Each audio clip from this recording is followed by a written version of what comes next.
Hello everyone. Today I'm here to do a video review on a. It's actually.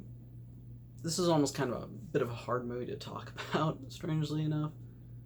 Not so much in like a typical sense, but it's actually a film that is very, very close to my heart. It's a film that I saw several years ago. Unfortunately, when it wasn't playing in theaters, I actually saw it when it hit streaming many months later. And when I watched it in its entirety, I had tried to watch it one time before, but unfortunately I was interrupted, and I wanted to save it for when my mom watched it. And when she watched it, she certainly had things to say too. Um, when I watched it, the first thought that just came out of my mind was, that is a masterpiece. That is something that just knocks it out of the gate so much. Like, just to the point in which I'm just kind of like, my God, how did we miss this? How could anybody miss this? That film in question is James Gray's The Lost City of Z, starring Charlie Hunnam, Robert Pattinson, Sienna Miller, and Tom Holland. Ian McDiarmid is also in it. Yes, the Emperor himself. And it's a American-made British drama, period drama to be precise, about the expedition and travels of an explorer named Percival Harrison Fawcett, who's played by Hunnam, and how he slowly went mad trying to find a civilization in the jungles that he dubbed Zed, something that, as he calls in the film, the missing, kind of like the missing piece of the human puzzle. And as the film progresses, he becomes increasingly more and more obsessed with finding this city, regardless of what the cost may be, even at his own life. And while that sounds like kind of a straightforward story, the presentation it goes for is something far different than you would expect. You would expect a movie like this to be kind of like, some kind of rip roaring adventure yarn, with dazzling stunts of excitement and adventure and all that good stuff. Like, you'd expect kind of an Indiana Jones kind of thing. But the film is pretty much the opposite of that. It takes a much more artful and restrained and calm approach to the subject matter. It doesn't feel like we're on some kind of rip roaring adventure. It feels like we're on a contemplative journey into a man's life and how much he is interested in finding this city. And to an extent, it's pretty much about him. It's about this explorer, Fawcett, and why he wants to find the city. He does. At first, he starts off in the film just trying to map territory for jolly old England in an attempt to restore his position among his fellow, like countrymen, because the legacy his father left behind was a particularly unpleasant one that doesn't look so good.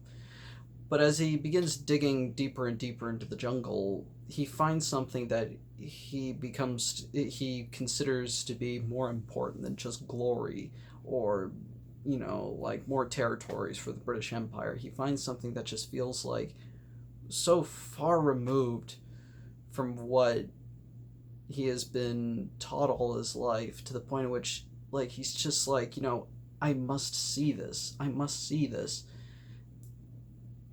After a certain point, the film becomes less of a grand explorer searching for glory, and more of a man just trying to escape the old world and find a new one, to leave it all, even at the cost of alienating his personal friends and family.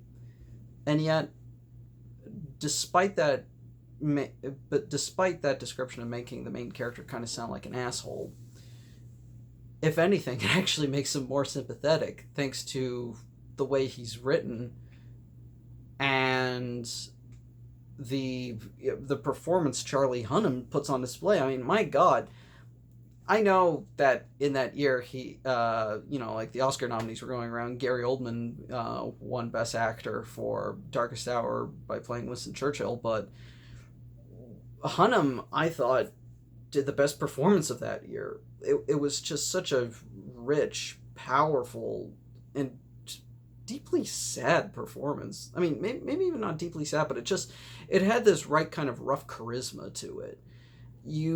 I'm not sure if it's the strength of writing or Hunnam's performance or both, but there is something about this character that just makes you think, like, no, like, he may be crazy, but, or, like, he may be totally calm, but I want to listen to him. I want to follow him. Over the course of the story, one of his fellow men is something of an alcoholic, a charter named what's his name again? He's Mr. Costin. Henry Costin, I think his name is, who's played by Robert Pattinson in a role that is completely unrecognizable, and he looks like he's going to be continuing this string of unrecognizable roles over the next couple of years, to which I say, hell yeah, I am totally on board for that. He's got this big bushy beard, and he talks with a bit of a mumble, like,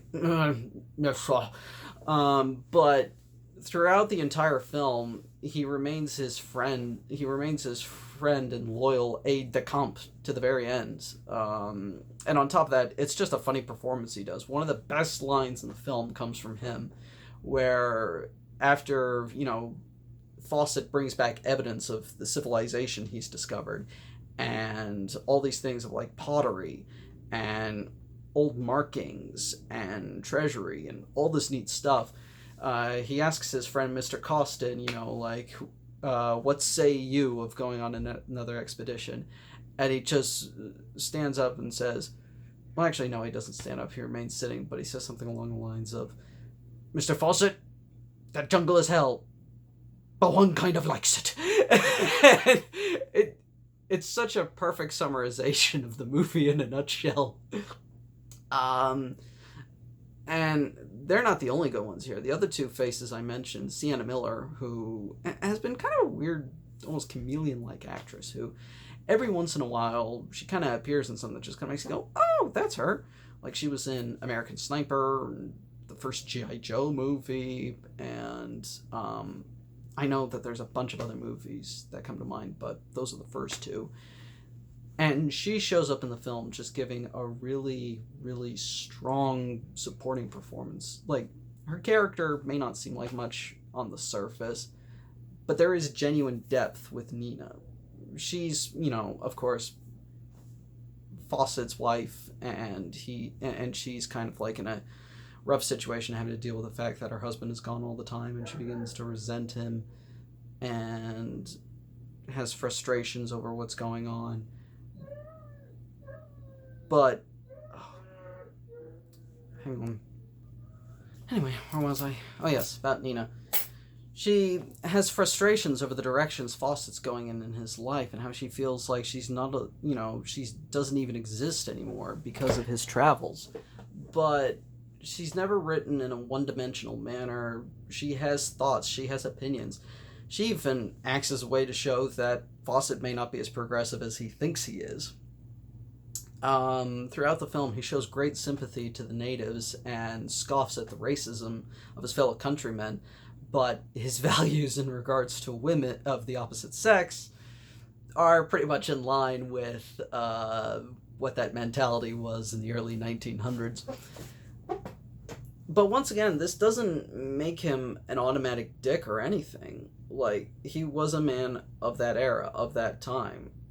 He may have been progressive in quite a few ways, but he still had baggage in that regard, which is pretty much true to life of what the real Percy Fawcett was, though from what I understand, some research, the real Fawcett was even more flawed and kind of a reckless idiot in some ways compared to the depiction we have here. But I suppose you can blame James Gray, the director, for having such a fascination with Fawcett. Speaking of which, James Gray is a director who I had never heard of until I had seen this. And after watching this film, I have to say he's probably one of the best directors out there, and I can't believe we've slept on him all these years. He's had a career beginning all the way back in like the mid-90s somewhere. I think it was like 94 or 95 when his first film was made, Little Odessa. And he's only made 6 films since, and I can't believe we've we haven't been watching any of this guy's movies. We haven't been paying attention to him when he makes great, understated, emotionally powerful adult dramas. And the direction he shows in this film is so formal and astute and intelligent and rich, not just not just from a visual standpoint, but just the way he gives weight to words and symbolism that doesn't come across as heavy-handed or cheap, or brilliant transitions he does of like match cuts and going from scene to scene. And it's all done at a quick pace too. The movie's like around 2 hours and 20 minutes, but it doesn't feel like it. It feels like, Gray sets down all the bullet points. He knows exactly which one, A to B to C to D to E. And it never feels choppy. It always feels focused. It's like you get just enough to get of the picture, but he doesn't overburden you with information. He respects the audience's intelligence. And that's just what he does just in those regards. What he does visually is miraculous. Him and the crew went all the way down to the jungles of the Amazon to shoot the movie there, and it shows. They may not be the precise locations, but I wouldn't be surprised if they looked exactly like it.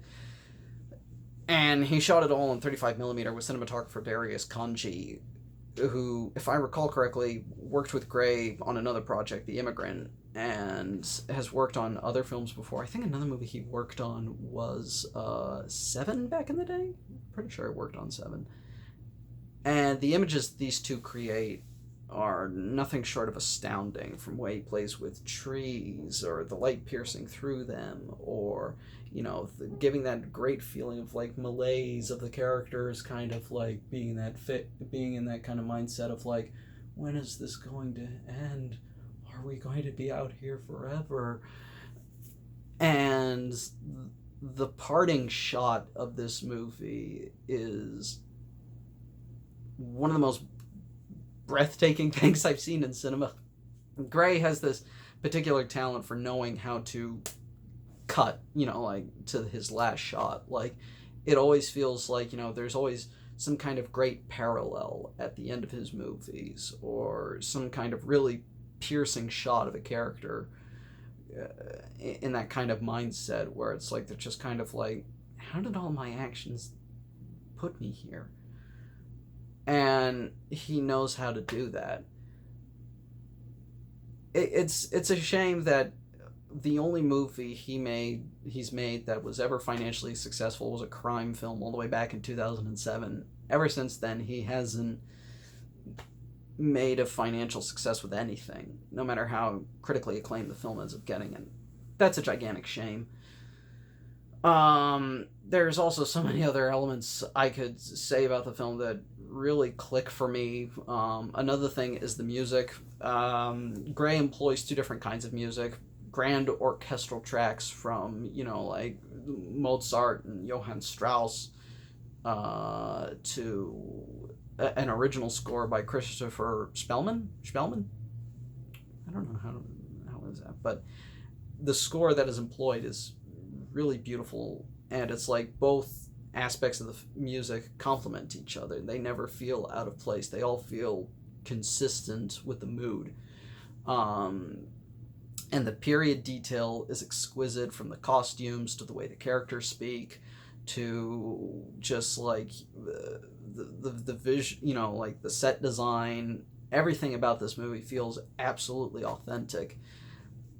And it covers so much history in the span of it, but you never feel like it's choppy or it's unfocused. Like, this is a film that covers nearly 3 decades, leading all the way up to, it's like leading all the way up to, like, I would say the early 1930s. So yeah, there's even a sequence in World War I here that's honestly kind of great and scary at the same time. Which leads me to one thing I was surprised about the film, and I'm always going to be surprised at, is that this is a pretty violent movie, and it's rated PG-13. There is a scene where a guy gets eaten alive by piranhas, people getting shot in the chests with arrows, a relatively pretty violent war scene, a World War I scene, complete with like a scene of like a guy's, the chunk of his face getting blown off. You only see it for like a split second. It was just like when I was like, whoa. From what I understand, Gray intentionally slightly cut the movie to secure it a PG-13. It was specifically in the piranha sequence. From what I understand, they only cut out just a couple of seconds out of that scene, so it's mostly pretty intact, which, wow. There's even a sequence involving some cannibals that might actually be the most friendliest cannibals you will ever see in a movie.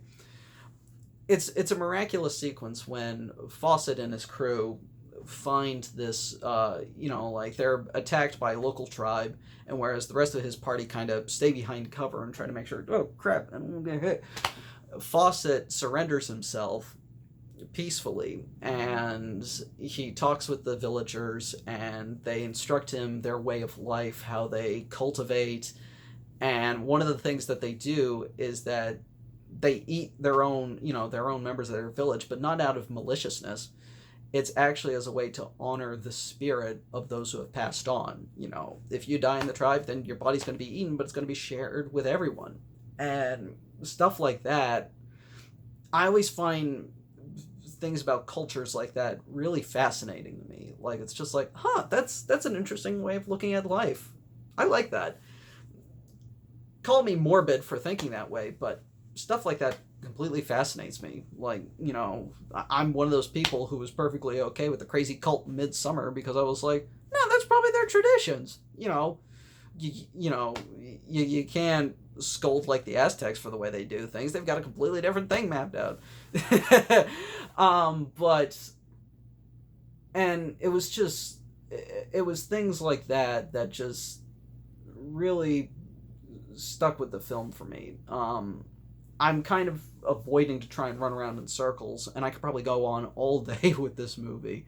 I've written like several pieces about it. I've defended it so many times. I think it is by far one of the top 5 best movies of the decade. Like, keep your Social Networks and Blade Runner 2049s. They ain't got nothing on this exquisite adventure into the Amazon. I know I probably pissed off a lot of people by saying that, but I don't care. I love this movie. I really, really do. This is absolutely, hands down, easily one of the best films I've ever seen. I can't get enough of it. I even just watched it again the other night to show it to my girlfriend, which she was actually really impressed with it, though she didn't like the ending. Beggars can't be choosers, but what can you do? At least she liked a majority of the movie. And it's also a movie that my mom really likes, and I want to show it to my girlfriend's dad, and I've shown it to some of my other friends, and they came away absolutely blown away with it. Like one of my friends, Katie, I showed it to her, and there's a bit where Fawcett is told he can no longer go into the jungle because of what happened in his, I don't want to say adventures in World War One, but what happened during his duty in World War One. And like, I was, in that sequence, like, you just see his heart break and how he's sobbing so much, and just like you see the regret and pain on him. And I was looking at Katie, who's sitting right next to me, and I just saw tears coming down her eyes. Like, she was just so, like, just gutted by it. And that's not even getting on to the ending. Which is, the ending of this movie, like, I really don't feel like it's a spoiler, because if you look up what happened to the real Percival Fawcett, he did disappear into the jungle in the 1930s, and they haven't been able to find him since, though they have found like traces of his trail, and apparently this civilization he was trying to find. And what happens in this ending is something that is mystical, that is sad, that is moving, that is almost alien and surreal, but also deeply magical. Like, it's just like, it feels like you're kind of going into an unknown territory, that you don't know the dangers, you don't know the safeties, you don't know anything, but that's okay, because you just know it is. And that's the thing I find one of the most deeply moving things about the movie, is that do not fear the unknown. Just go right into it, whatever dangers may lie ahead. Just do it. Wow, I can't believe this might actually be my longest review yet. um, Doing this one was kind of something I wanted to do on a whim, and it's going to continue on into another video I'm going to do in a little bit. Don't know when I'm going to be doing that. Because the director James Gray has another movie coming out next week, Ad Astra, the space thriller with Brad Pitt. Which, what do you know, coincidentally enough, it almost kind of sounds like Gray kind of said, okay, Lost City of Z turned out pretty good. I'm going to throw that same plot into space. He definitely didn't say that, but, and what I'm thinking of doing is that I want to do a ranking of his other films, of all of his 6 other movies leading up to Ad Astra, and I'm going to make sure to, post a link and do all that good stuff for it. I'm going to do it from bottom to top. Of course, you can probably guess what number 1 is. That's, based on this video. But I can't wait to see what he does with Ad Astra. I can't wait to do that video. He may not be my all-time favorite filmmaker, but he is certainly within the top 10 for me. And I can't wait to see what he does next. I was listening to a video of him talking about, how he's concerned about the future of cinema. And I almost kind of feel like if the future of cinema is in a bad state, I don't entirely think so if somebody like you is still making movies. They may take a long time, they may take years, decades, whatever, for them to be made, but if you can still get them off the ground somehow, then there is still a positive future for cinema.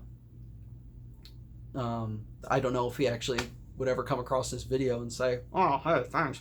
But yeah, I just have a deep appreciation for the films that he does, and I can't wait to see his newest film and whatever projects may come after that. Also, for those of you wondering, I had I mentioned, oh wait, never mind. But anyway, I've got some other videos lined up, some ones I still need to shoot, but, that's all for now.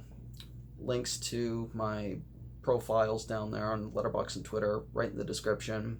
Hope you click on them. And I'll be, talking to all of you later. Bye.